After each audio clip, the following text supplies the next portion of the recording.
SLT Fibre and experience the power of fibre technology. Sri Lanka's only super fast internet connection. SLT Fibre. Call 1212 now.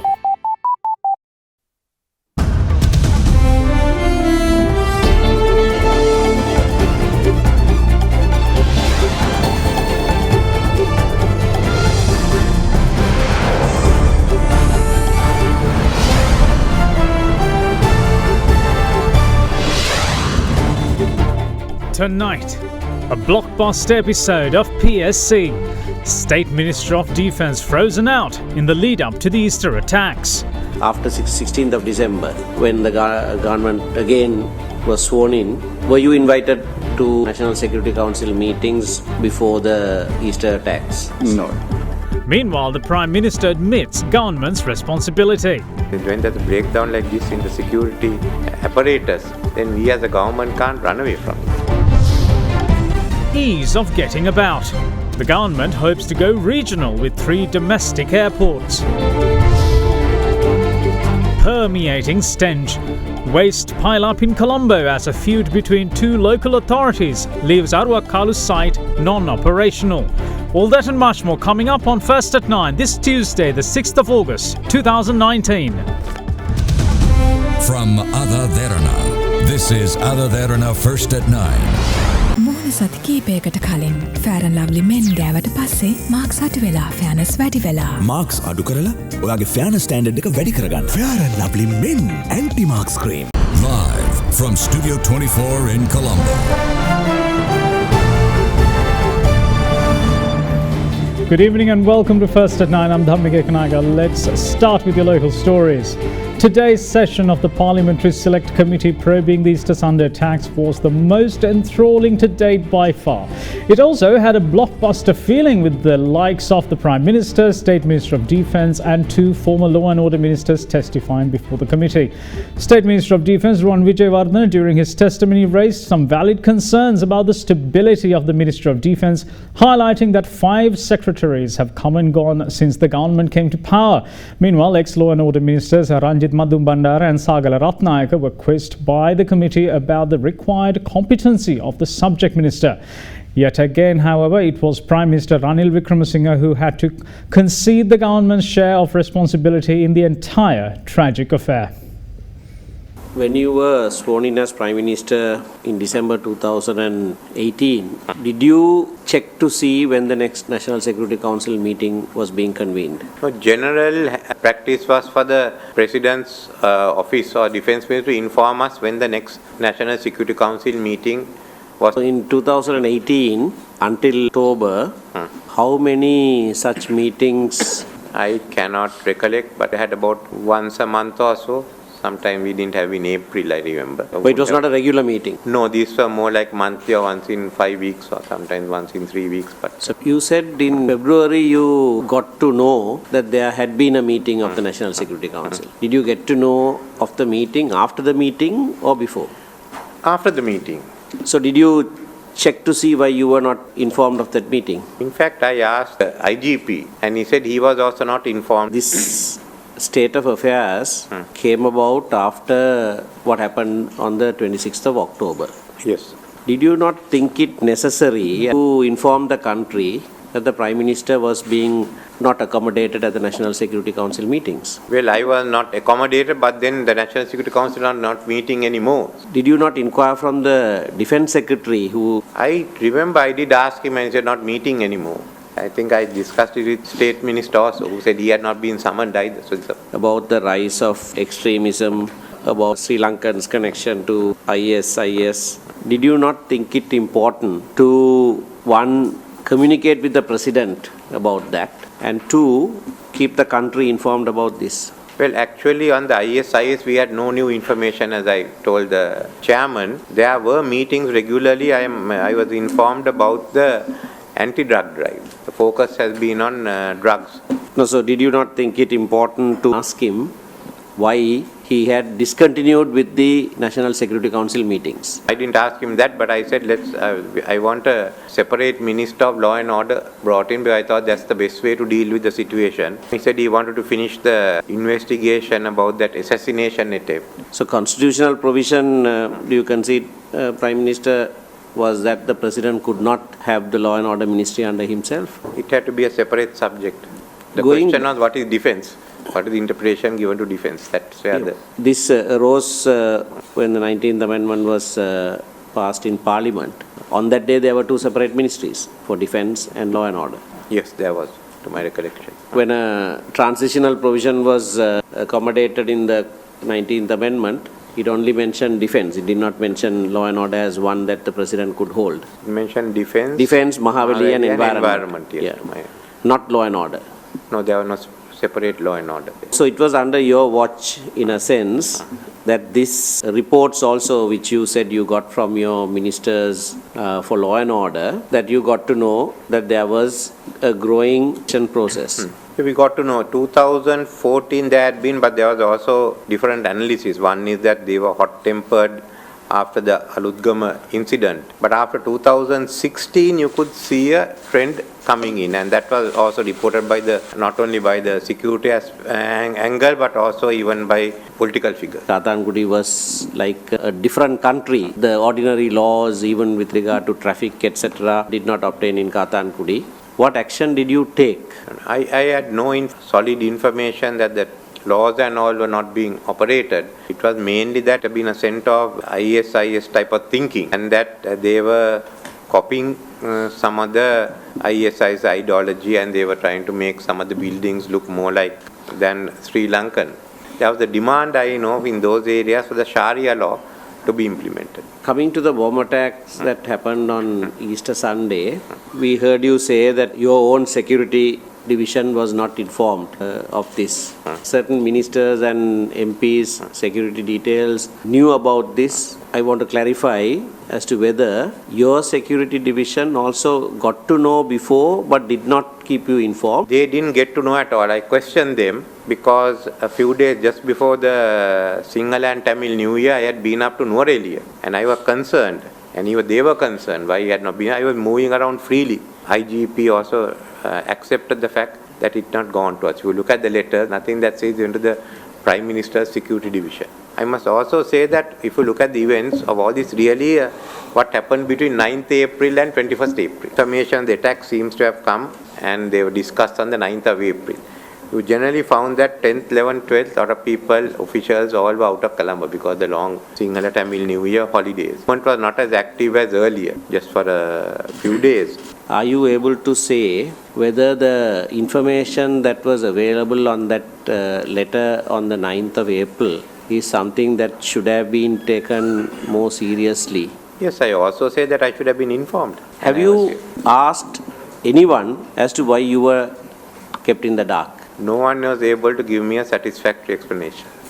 This is due to the fallout between you and the president that occurred late last year. I cannot say, I can't judge on it what it is. That the whole country knows that relationship between you and the president had broken down by the end of last year. Was in any way a contributory factor to this serious intelligence information not being acted upon? relationship has not been as cordial as it was before. You too bear some responsibility for the lapses that resulted in these attacks. No, I said so at the very beginning. Under the Constitution, the cabinet is in charge of the government machinery. When there's a breakdown like this in the security apparatus, then we as a government can't run away from it. We didn't know, certainly, but that means that we can run away. That's why we have to find out what happened.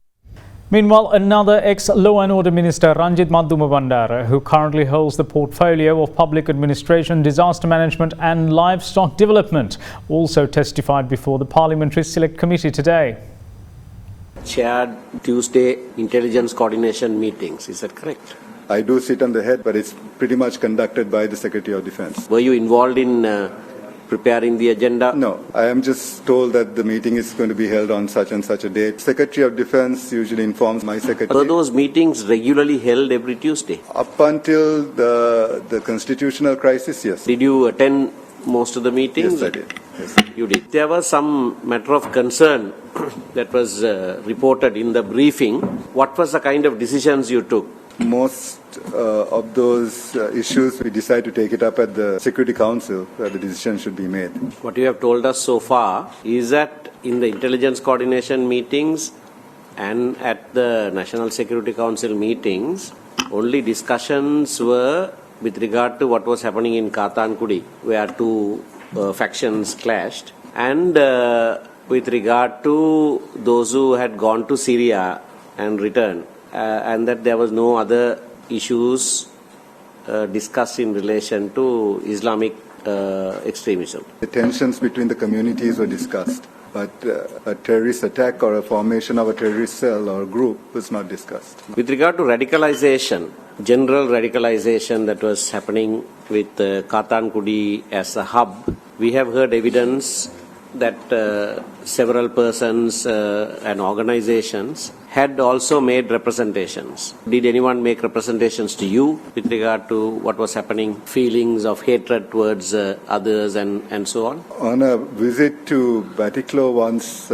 some of the Muslim members in that area came and spoke to me about how there are so many factions and there is a certain element of extremism, but not into the fact that, again, there is terrorist cell. Between 2018 March and 2018 October, was there any information that came either to the intelligence coordination meeting or to the National Security Council meetings that you attended with regard to the extremism was moving towards violent extremism? It was after the incident in Mavanalla, it was discussed about how... But Mavanalla was December 2018. That's right. Talking about Muslim extremism after Digana, is it? Yeah, after Digana, yeah. From that time, Till October. What we discussed was, as usual, about the factions. And do you recall when you last attended the National Security Council meeting? The last time I attended before the constitutional crisis was on the 7th of October. Intelligence coordination meeting? Right before the constitutional crisis, the Tuesday before the constitutional crisis. After 16th of December, when the government again was sworn in, were you invited to National Security Council meetings before the Easter attacks? No. Did you ask the Defense Secretary as to why you were not being invited? I spoke with the Defense Secretary. He informed, saying that Security Council doesn't meet, that the President meets. It's the three forces commanders or the intelligence whenever he wants to, but Security Council per se didn't meet. You were the Minister of State for Defense. The Minister of Defense was the President. Now, apart from asking the Defense Secretary, did you ask your Minister, the President? No, I didn't. I believed at that time, because of the situation that arose after the constitutional crisis, that there was a certain amount of disagreement between the President and the government. I believe that was the case, that why I was not informed of these meetings. How about the intelligence coordination meetings, those Tuesday meetings? The Defense Secretary informed me, that was somewhere around March. He said, the next time I have the meeting, I shall call you. That 18th or 19th of March, there was a meeting of the intelligence coordination. Then there was another meeting, and then yet another meeting on the 9th of April at the Ministry of Defense, where you yourself are stationed. Other officials, if they had intelligence coordination meetings, would you not have known that it was happening and you had not been invited? I would have got to know later on that it happened if the meeting was held. But from what I have been gazetted, intelligence nor the three forces come under me. So in the gazette, it's clear what my institutions that I have to overlook. You see that there has been a serious lapse in information, communication, sharing information. Absolutely. That has led to this situation? Absolutely. I did feel that the intelligence services were working rather than together. They had their own autonomy as such. And of course, in the Defense Ministry also, the stability was a bit of a question mark. From 2015 to now, there has been 5 defense secretaries.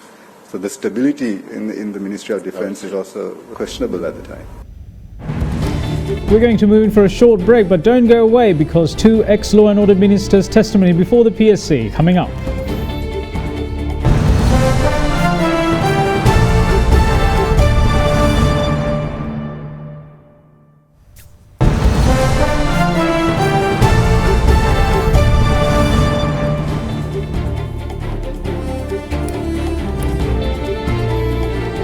Welcome back. You're watching First at 9. And now Minister of Ports and Shipping and Southern Development Sagala Ratnayaka, who was the former Minister of Law and Order, who also testified before the Parliamentary Select Committee probing these Sunday attacks, said that the State Intelligence Service is not a hit or miss operation and they are fairly well structured. Shared intelligence sharing has been spoken of. No, it's very, very important. Relative military institutions said that they did not have shared information. I think intelligence sharing with the international intelligence agencies has gone very well. But I'm not sure what happened locally. That I don't know. I came out of the job, so... When did you, in the course of your official duties, hear of Zahran?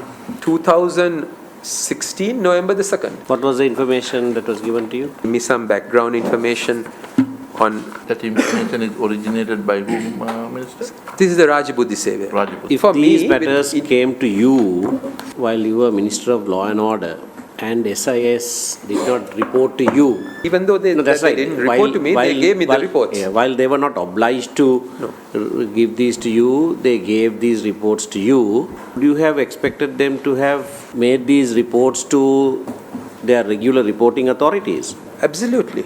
But it's a very serious statement, so they should have... These are all things that the TID special unit would look at very carefully. That should have raised some alarm bells immediately. It did. Otherwise, it wouldn't have been reported. I instructed the IGP. To get instruction, to get advice. Yeah, to get advice. Did the IGP or did the police at any stage tell you that they had sought that advice? Yes. So did you not follow up and ask the police at the next meeting what the Attorney General's advice was? No, I didn't.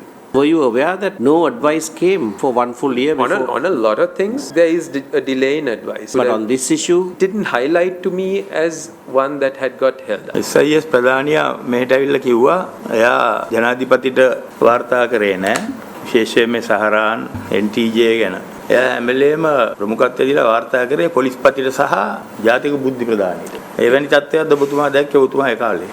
එතුමා ජනාධිපතිතුමාට හෝ ඇමතිට හෝ ආරක්ෂක ඇමතිට හෝ වාර්තා කරන දේ මම දැක්කේ නෑ. එතුමා හිටිය ආරක්ෂක අමාත්‍යාංශය යටතේ නම් එවනම් පොලිස්පතිට හෝ CNIට වාර්තා කරන්න ඉස්සෙල්ලා ආරක්ෂක අමාත්‍යාංශයේ අයට වාර්තා කරන්න එපා. ඒකේ ස්ට්‍රක්චර් එක එතන තිබ්බ ස්ට්‍රක්චර් එක මොකක්ද කියලා මම දන්නේ නෑ. රාජ්‍ය බුද්ධි සේවයේ ක්‍රියාත්මක වෙච්ච ආකාරය ගැන ඔබතුමාට හරියටම කියන්න බෑ. කියන්න බෑ. එතකොට ඔබතුමා නීතිය සාම ඇමති හැටියට පත් කරන්න ඉස්සෙල්ලා අදාළව අවශ්‍ය දැනුම පසුබිම එවැනි දේවල් මොන හරි තිබුණාද ඔබතුමාට? එහෙම මං විශේෂයෙන් පුහුණු නැහැ. නමුත් ඔය විෂය පිළිබඳව තියෙන කැමැත්ත නිසා බොහෝ දේ කියවලා තියෙනවා. නීතිය පවත්වාගෙන යන ඒකට මට උපදෙස් දෙන්න තව පොලිසිය තුල නිලධාරීන් ඉන්නවා. දැන් මගේ ප්‍රශ්නයක් තුමාගෙන් ඇමතිට ඒ පසුබිම් දැනුම නොතිබුණොත් අනිවාර්යයෙන්ම ඇමති යටතේ වැඩ කරන ඒ නිලධාරීන්ගේ උපදෙස් මත තමයි ක්‍රියාත්මක වෙන්න වෙන්නේ. ඔබතුමා කිව්වනේ බුද්ධි වාර්තා මගින් සහරාන් ගැන වරින් වර ඔබතුමා දැනුවත් වුණා. 11 වෙනි මාසේ දෙවෙනිදායින් පස්සේ පවත්වන ලද ආරක්ෂක කවුන්සිලේ අනිවාර්යෙන් කතා කරන්න ඇති. ඒකට මීට ඉස්සෙල්ලා ආරක්ෂක කවුන්සිලේදී උපදෙස් දුන්නද මේක මඩලන්න ක්‍රියා කිරීම සඳහා? එතෙන්දි සාකච්ඡා කරා ඔය ප්‍රශ්න ගැන. අදාළ අංශ වලට උපදෙස් දුන්නද මේ කට්ටියත් අඩංගුවට ගන්න ඕනේ මේගොල්ලෝ විනාශ කරන්න ඕනේ. විය යුතු ආකාරය ගැන සාකච්ඡා කරේ නැහැ. ඒ කරන්න කියන උපදෙස් දුන්නා. උපදේශ ක්‍රියාත්මක වුනේ නැති හින්දානේ අන්තිමට මේ තත්ත්වයට සහරාන්ලා සාර්ථක වුනේ. මට කතා කරන්න පුළුවන් මං කරපු රාජකාරී ගැන.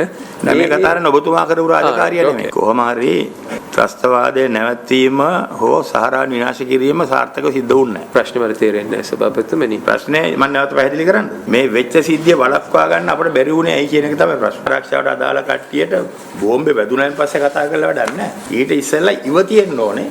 බලපුරුද්දෙන් දැනුමෙන් ඉවක් තියෙන්න ඕනේ. ඒවා වළක්වා ගැනීමට පියවර දෙක තුන ඉස්සරහට ගන්න. ඒකයි මම කියන්න උත්සාහ කරන්නේ. තුමාගේ අංශයෙන්ුත් මොන හරි උපදේශ නිකුත් වුණාද සහරාන් සහ තෞහීද් ජමාත් ඒ සංවිධානය මර්ධනය කිරීම සඳහා ක්‍රියාත්මක වෙන්න කටින් උපදෙස් දුන්නා. TID එකට මම උපදෙස් දුන්නා කියලා මම මෙතනදිම නමුත් ඒකත් උපදෙස් අනුව ඒගොල්ලෝ අවශ්‍ය ප්‍රතිඵලය ලබා ගත්තේ නැහැ. ඒකට ඔබතුමාගේ කාලේ STF එක වගේ පොලිසියේ තියෙන ප්‍රධානම ප්‍රහාරක අංශය මේ බුද්ධි තොරතුරු ගැන දැනුවත් වෙන්න ක්‍රමවේදයක් නැද්ද? ඔය බුද්ධි තොරතුරු නොලැබුණා කියන එක පිළිබඳව මම මේ වෙලාවේ එහෙම ප්‍රකාශ කරන්නේ. 2017 ඉඳලා සහරාන් වරෙන්තු පිළ සිටියා. ඊට පස්සේ පොලිසියේ වගකීමක් නැද්ද මෙවැනි මිනිහෙක් අල්ලගන්න?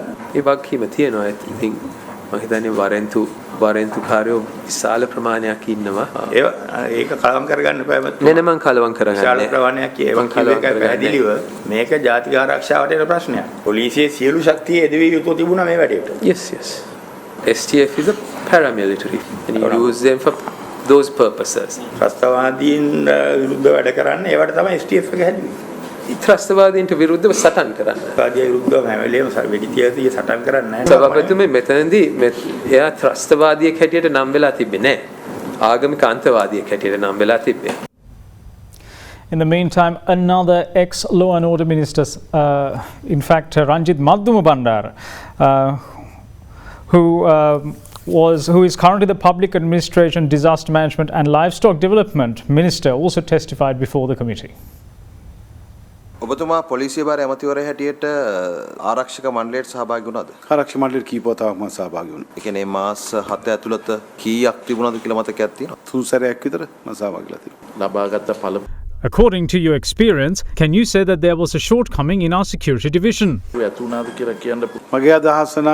In my opinion, the country's national security is important. I believe there should be a minister and a secretary solely dedicated for this role. National security cannot be a part-time job. නීති හා සාමය ඇමතිට පසුබිමක් තියෙනවා නම් නීතිය ගැන දැනුමක් එවන් නැත්නම් ඒ අංශයේ රාජකාරී ගැන පළපුරුද්දක් වගේ තියෙනවා තවත් ඒක සාර්ථක වැඩියෙන් කරන්න පුළුවන් කියලා. Not every minister appointed to this role is experienced. Although I am the Minister of Public Administration, I'm not a public administrator. I am, however, managing this role without any issue. Even the leader of the country may not possess knowledge of all subject matters, but should be able to get the work done by others and also make decisions. We're going to take a look at more local news on the other side of this break. Stay tuned.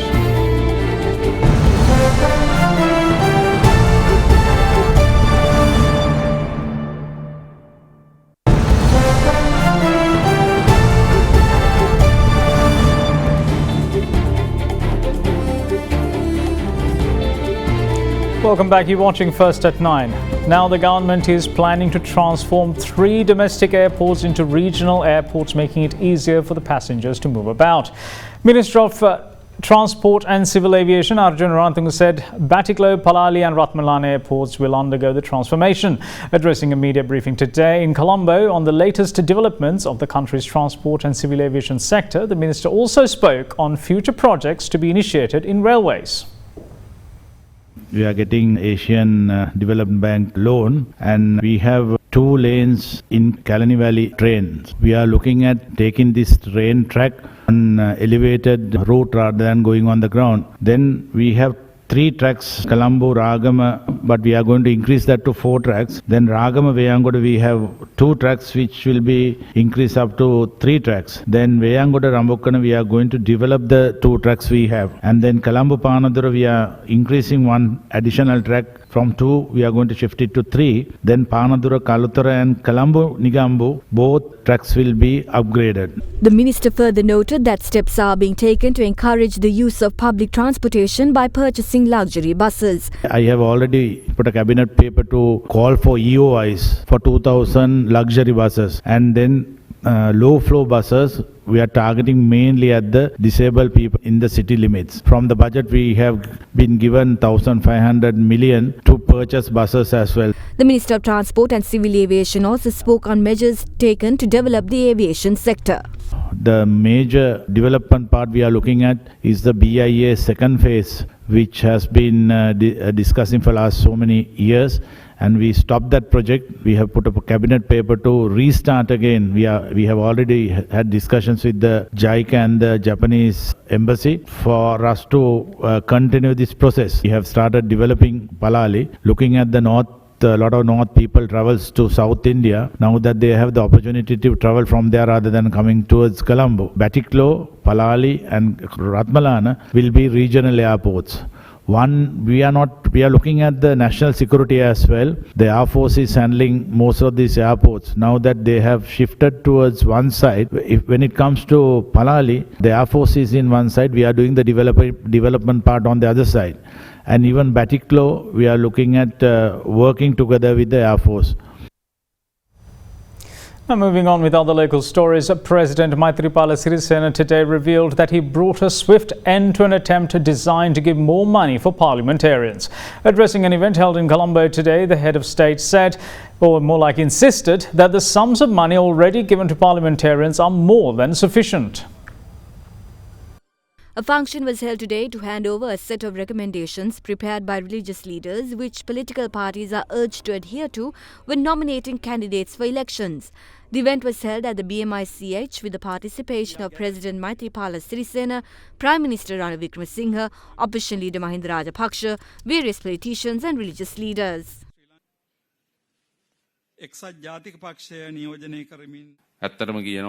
We had an argument this morning over giving an allowance to parliamentarians amounting to 200,000 rupees in addition to their salary and other allowances already given to them. I vehemently disagreed to the proposal because they are already given 400,000 rupees. The legal system, certain defects in the constitution and issues in law pertaining to elections have hindered in creating a virtuous political system in the country. As I see, the preferential voting system is a huge drawback in our political culture. I don't have to remind you about the issues and situations of unrest caused by vote rigging in the country. There was a time when ballot boxes were subjected to heists. There were many more drawbacks in our election system. There were many more drawbacks in our electoral system. I think that we have to urge the government to stop using public funds to give publicity to election candidates. They have already started to publish huge advertisements of candidates in newspapers spending the money of the people. Heaps of garbage were seen at various locations in Colombo today since dumping garbage at the Kerawalapitiya site came to a halt. With the solution seemingly viable, a tug-of-war between the Vanathavilu Urban Council and the Colombo Municipal Council seems to be preventing it from being applied. Blue Mendel, Meetotamulla and Derana have been the main waste dump sites in Sri Lanka over a long period of time. However, dumping garbage at Blue Mendel concluded years ago, and with the tragic collapse of the Meetotamulla garbage dump in 2017, garbage in Colombo was dumped at the Kerawalapitiya site. Garbage accumulated within the Colombo Municipal Council, Kotte and Kalaniya local authorities are dumped at Kerawalapitiya site, and it amounts to over 300 metric tons daily. However, several factions have started to voice concerns over dumping garbage at Kerawalapitiya site, saying it is exceeding its capacity. In such a backdrop, the Minister of Megapolis and Western Development announced yesterday that dumping garbage at the Kerawalapitiya site will be halted, citing the same concern. Aruwakkalu sanitary landfill site, however, is still not functioning since the Vanathavilu Urban Council in Puttalam district is asking for a daily charge of 100,000 rupees to dump garbage there. With the Colombo Municipal Council and other local authorities opposing to pay it, dumping garbage in the Aruwakkaru site is halted. This tug-of-war, however, has resulted in heaps of garbage being accumulated in many places in Colombo. Meanwhile, the issues surrounding the collection of garbage in Colombo was also taken up in Parliament. කෙරවලපිටියේ කුණු ගොඩ ගැහිලා මෙතනින් එහාට කුණු බාර ගන්න එක නතර කරලා තිබෙනවා. දැන් කොළඹ කුණු එකතු කරන්නේ නැහැ. කවුරුත් දන්නා මීතොටමුල්ලේ ඇතිවෙච්ච ඛේදවාචකය ඒ සිද්ධියෙන් පස්සේ කොළඹ කසල දැමීමට ස්ථානයක් නැති වුණා. ඒ නිසා එහි වගකීම අපට తాවකාලිකව පැවරුණා 2017 ජූලි මාසේ 7 වෙනිදා. ඒ අනුව අපි తాවකාලික ස්ථානයක් හදාගත්තා. අපේ ඉඩම් සංවර්ධන සංස්ථාවට අයිති කෙරවලපිටියේ පිහිටි ස්ථානයක් తాවකාලිකව තාවර විසඳුමක් ලැබෙන තෙක් වසරකට කසල ගෙනියයි. දැන් වසර 2කටත් අධික කාලයක් ගිහින් තියෙන හින්දා ඒ ස්ථානයේ ඒ ධාරිතාව ඉක්මවා ගිහින් තිබෙනවා. ඒ නිසා පරිසරයට ප්‍රශ්න පැන නැගිලා තියෙන විත්තිය මධ්‍යම පරිසර අධිකාරිය අපට දැනුම් දීලා. ඒ නිසා කොළඹ නගර සභාව දැන් කළ යුත්තේ අපි විධිමත්ව හදලා තියෙන අරුවක්කාරු කසලාංගණයට කසල ගෙනවිත් බාර දෙන්න. කොළඹ නගර සභා සීමාව තුල තිබෙන කුණු වලට මේ දවස් කීපේ ඔබතුමාලා මොකද්ද කරන්න හදන්නේ? ඉක්මනින් බලනවා කොළඹ නගර සභාවත් වනාතවිල්ලුව ප්‍රාදේශීය සභාවත් එකඟතාවයකට අරගෙන මේ ප්‍රශ්නය निराකරණය කරන්න මේ දින කීපය ඇතුළත. අපි ඒ කටයුතු తాවකාලිකව අපි නවත්තලා තියෙනවා කොළඹ නගර සභාවේ ඒවා. ලබන මාර්තු මාසෙදී දුම්රිය මගින් කැලණියේ වනවාසල සිට කසල අරුවක්කාරුවට ගෙන යාමේ සම්පූර්ණ ව්‍යාපෘතිය අවසන් වෙනවා. ඒ වගේම එතන ගොඩ ගහලා දැනට වැඩි වෙලා තියෙන ප්‍රමාණය මේ වගේම දිරා නොගිය ප්‍රමාණයක් තියෙනවා. ඒවා අපි ඉවත් කරලා ඉදිරි මාස කීපය ඇතුළත ඒ ස්ථානය ප්‍රතිස්ථාපනය කරනවා.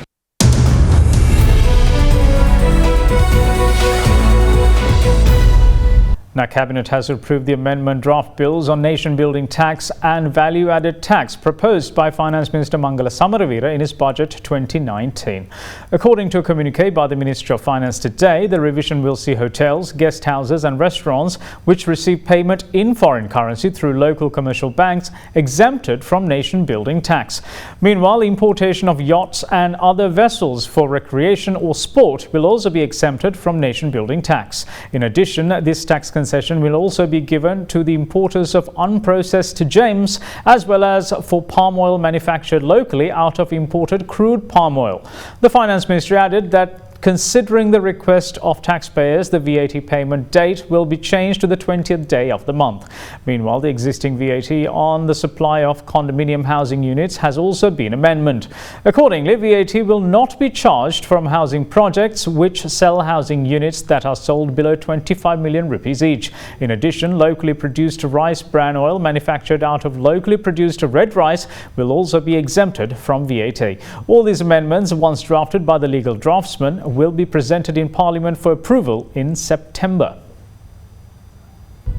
And now to give you a market update, the Sri Lankan shares fell for the sixth straight session today and closed at their lowest in nearly 2 weeks as investors sold banking and diversified stocks. The all share price index ended 0.73% down at 5,846.94, while the S&P SL 20 closed in red at 2,859.98.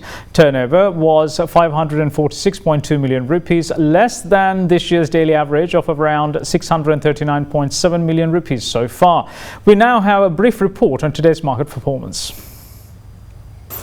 Secondary market yield curve edged slightly upwards while the overall market witnessed moderate volumes. At the weekly primary bill auction scheduled to be held tomorrow, Central Bank offered total amount of 18.5 billion. In the equity market, both continued the lackluster trading sentiment for the sixth straight session, primarily dragged down by HNB and Nestle. Turnover levels marginally improved relative to yesterday, fueled by Nestle crossings, which contributed 19% to the turnover. Foreign investors continue to be net sellers with a low foreign participation.